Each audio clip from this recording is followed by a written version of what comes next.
Недостатокот од сместувачки капацитети, ниското ниво на хигиена и зголемениот број на депонии го кочат туризмот на истокот.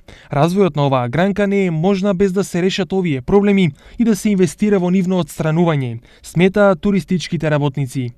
Менаџирањето со отпадот исто така се јавува како еден од големите проблеми кои што би требало да се адресира преку нашиот проект. Исто така недостиг на попатна инфраструктура, одмаралишта, информативни бироа, исто така попатна инфраструктура недостига.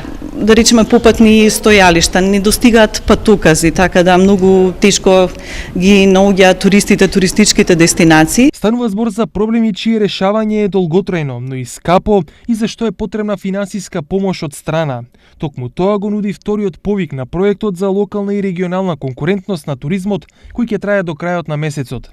Истиот предвидува грантови во висина од 14,3 милиони евра, поделени во 3 групи. За општините, јавните институции и центрите за регионален плански развој, за овој тип на апликанти овозможени се грантови во висина од 1 милион евра. За туристичките организации, стопански комори, здруженија на граѓани, за овој тип на апликанти овозможени се грантови во висина од 50.000 евра. Третиот тип на обезбедени грантови се за микро и мали предпријатија. За овој тип на апликанти се овозможени грантови во висина од 100.000 евра. Проектот за локална и регионална конкурентност е финансиран од Европската Унија и Светска банка во износ од 18 милиони евра и контрибуција на македонската влада во износ од 3,2 милиони евра. Во првиот повик биле доделени средства од 2 милиони евра на општините Вевчани, Крушево, Чаир и Босилово.